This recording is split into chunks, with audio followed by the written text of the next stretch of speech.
Қайырлы күн, құрметті оқушылар. Бүгін біз сіздермен бір айнымалысы бар сызықтық теңдеулер деген тақырыпты өтеміз. Енді бұл жер бір айнымалысы бар дегеніміз құрамында тек қана x болады оның. Және де сызықтық деп айтылу себебі оның графигі түзу сызық болады. Енді мына жерде оқып шығатын болсақ, ax плюс b тең 0 дегеніміз. Осы жерден x-ті табуымыз керек қой жалпы. A мен B бұл жерде нақты сандар жиынына кіреді екен, R деп тұр. Және де A 0-ге тең емес болу керек. Неге десеңіздер, санды 0-ге бөлуге болмайды. Енді бір айнымалысы бар теңдеудің жалпы түрде берілуі. Демек, теңдіктің екі жағына қарай өткіземіз, және де x-ің алдындағы санға бөлесіздер деген сөз. Егер a мен b тең 0 болса, онда x көбейту 0 тең 0 түрін алады. Бұл жағдайда теңдеудің шешімі кез келген нақты сан дейді. Кез келген нақты сан дегеніміз теңдіктің екі жағы тең болып қалатын болса айтады. Мысалы, теңдіктің екі жағы мысалы 1 тең 1 болып қалатын болса, бұның жауабы кез келген нақты сан деп жазасыздар.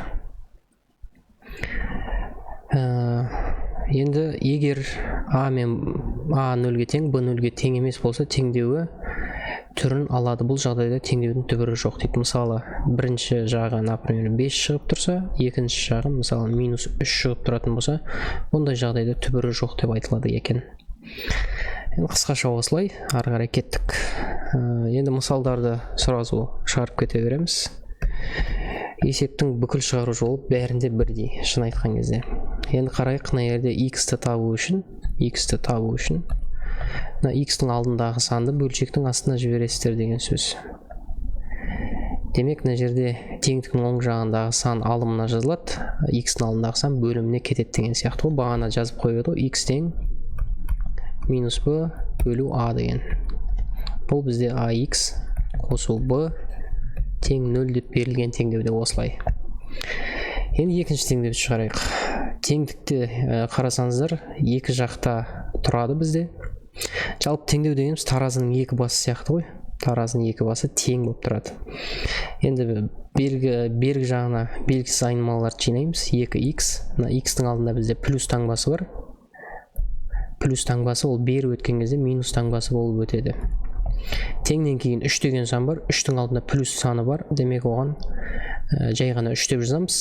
Себебі плюс таңбасын ол бірінші жазған кезде жазбай қойсақ болады. Және де 10 деген санды мына жаққа қарай жібереміз.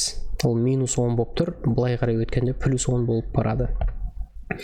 Енді 2x-тен азайтамыз x-ті, бұндай жағдайда бізде x шығады. Дұрыс па?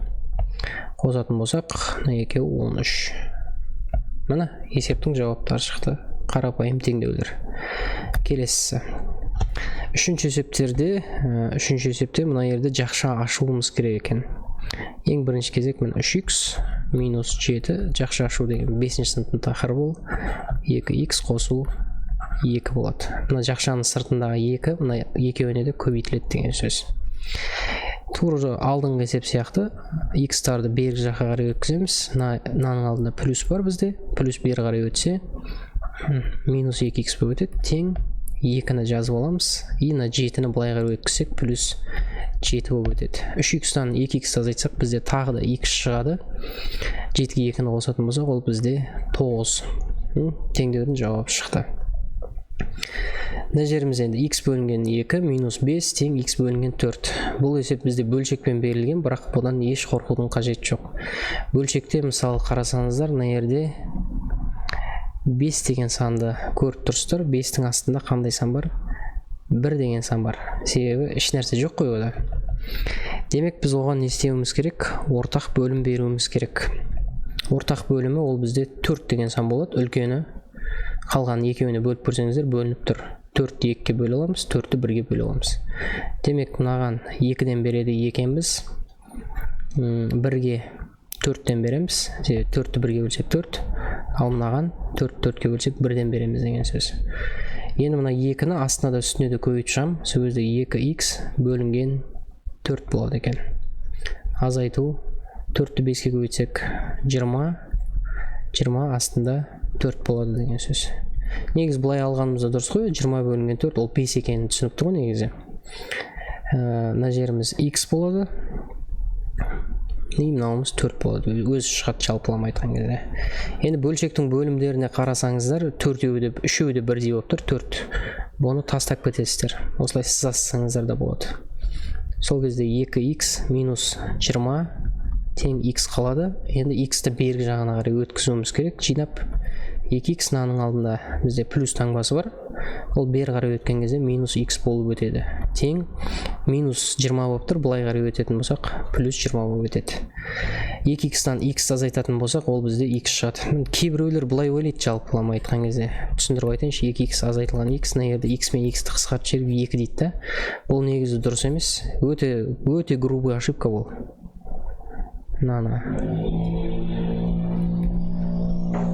Енді айта кетейін, кейбіреулер шын мәнісінде ойлап атады солайынан. 2x азайтылған x-іміз, ол бізде x шығады екен, x тең 20 деген сөз. Келесі есепке кеттік. Келесі есебімізде тоже бізде бөлшекпен берілген. Бағанағы алдыңғы шығарған есептің сәл кішкене ұзақтау түрі ғой. Енді ортақ бөлім біз беруіміз керек. 12, 4, 3 қайсы болады? Мына 12-ні 4-ке бөліп көреміз, бөлінеді. 12-ні 3-ке бөліп көрсек, бөлінеді. Демек, ортақ бөлімі 12. 12-ні 12-ке бөлсек, 1 болады. Мынаған 1-ден береміз. 12-ні 4-ке бөлсек, 3 болады. 3-ден береміз. Ал 12-ні 3-ке бөлсек, 4, мынаған 4-ден береміз деген сөз. Дәл бағанағыдай көбейт шығамыз. 1-ді көбейтсек, өзі шығады. 1 минут. Сарымен жазайын. Сары жақсырақ көрінеді. 7y минус 1 асты 12. Азайтылған 3y минус 3 бөлінген 12 болады. Астында үстінде көбейттім. Тең 8y қосу 20 бөлінген 12 болды. Енді бөлшектің бөлімі бірдеймін, тастай саласыздар бұны, жазудың қажет жоқ. 7y минус 1. Енді мынау минус бөлшектің алдындағы мына жерге әсер ететін ұмытпау керек. Минус 3y, 2 минус бізде плюс 3 болып кетеді деген сөз. Тең 8y қосылған 20. Енді y-тарды бір жаққа, сандарды бір жаққа жинаймыз. Мына 7y, мына жақта минус 3y. Және де мына 8-дің алдында плюс бар, былай қарай өткенде минус 8y болып өтеді. Теңнен кейін 20 тұр. Мына минус 1-іміз мына жаққа қарай өтеді, плюс 1 болып өтеді. Және де плюс 3-іміз мына жаққа қарай минус 3 болып өтеді. Енді 7y-тан азайтамыз 3-ті 4y болады. 4y-тан 8 азайтсақ, ол бізде минус 4y болады. Дұрыс қой, кіші саннан үлкен санды азайтқанда ол теріс сан шығады бізде. Қоссақ 21, 21-ден 3-ті азайтатын болсақ, ол бізде қанша? 18. Енді y-ті табу үшін 18-ді бөлеміз қаншаға? Минус 4-ке. Бізде қанша шығады? Ол екеуін 2-ке қысқартып жіберсек, мына жерде 9 бөлінген минус 2 шығады. Енді 9-ды 2-ке бөлетін болсақ, ол бізде минус 4,5 болады деген сөз.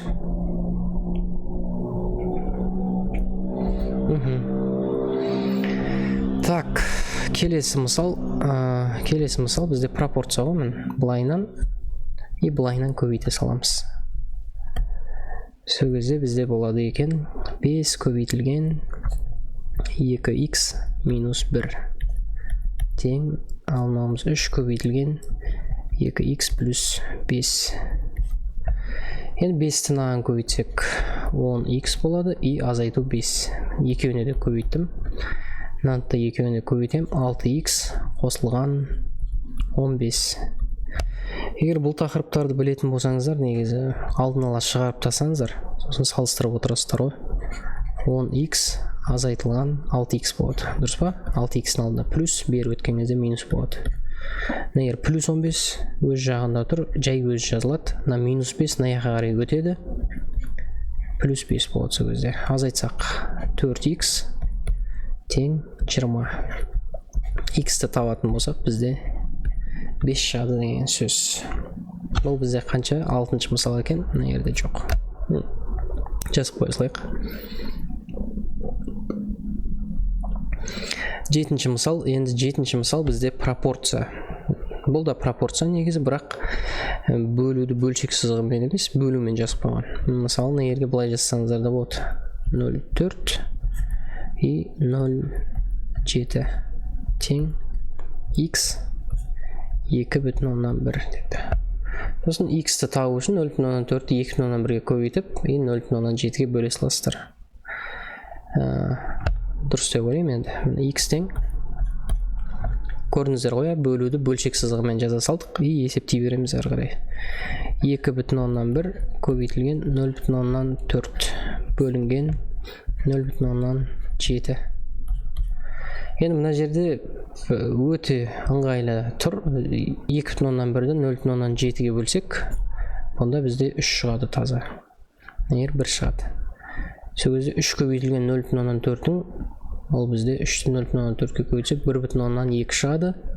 Бөлінген 1 ол бізде 1,2.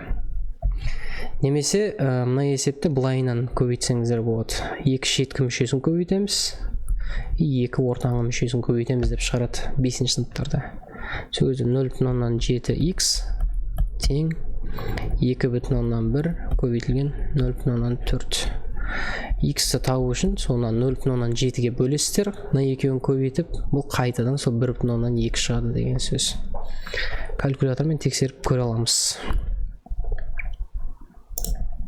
Так, 2,1 көбейтілген 0,4 көбейттік, бөлінген 0,7. 1,2 деген жауап шығып тұр. Түсінікті деп ойлаймын сіздерге. Есепті осылайынан шығарып кете бересіздер. Әрі қарай кеттік. Мына мен есептерді алдым. Мына есепті енді шығарып көрейік өзіміз. Қарасақ, мына жерде жақша өте көп екен да. 3 жақша тұр. Бірінші біз жақшаны ішінен бастап ашып шығамыз.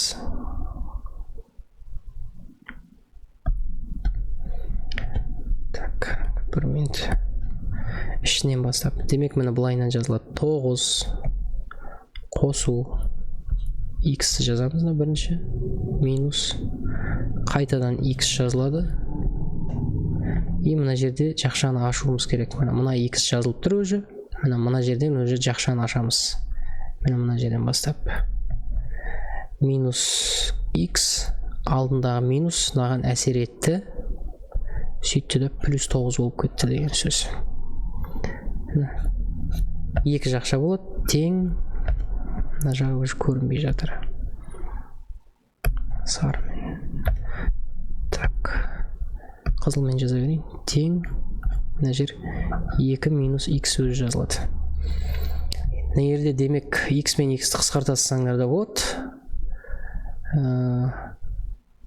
Дұрыс қоя, қысқарта саламыз. Сол кезде 9 қосу. Міне қосу таңбасында өзі жақшаны жазудың қажет жоқ. X плюс 9 деп жаза саласыздар. Мына жерде қараңыздар, мына жақшаны ашуымыз керек қазір. Так, стоп. Мына жерде мына жақша тұра берсін. Мына жақша, демек мынаны минус қылады деген сөз. Мынаған әсер етіп.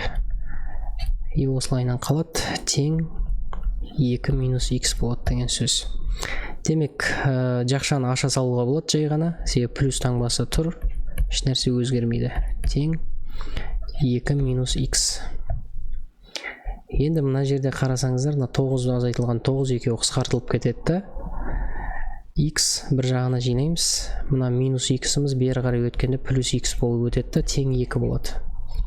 2x тең 2, x тең 1 шығады деген сөз.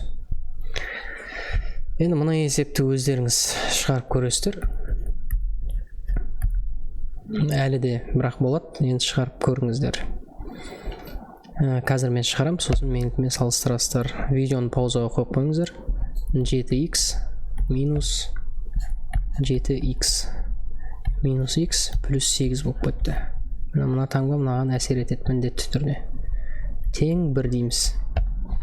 7x, енді мынаны ашуымыз керек. Минус 7x, мына минус мынаған әсер етеді. Плюс x болады. мына минус мына 8-дің алдындағы әсер етеді. Минус 8 болады. Тең 1 дейміз. GTX мен GTX қысқартылады, азайтылып тұр ғой. X тең 1, мына минус 8 мына жаққа қарай өткен кезде плюс 8 болып өтеді. X тең 9 деген жауап шығады екен. А жауабы. Сіздерде де осылай шықты деген ойдам. Енді ары қарай кетейік. Енді түсіндірме сабағы аяқталды бізде. Сіздерге түсінікті болды деген ойдам. Негізі теңдеу қатты бір қиналатындай тақырып емес. Назарларыңызға көп рахмет. Келесі кездескенше.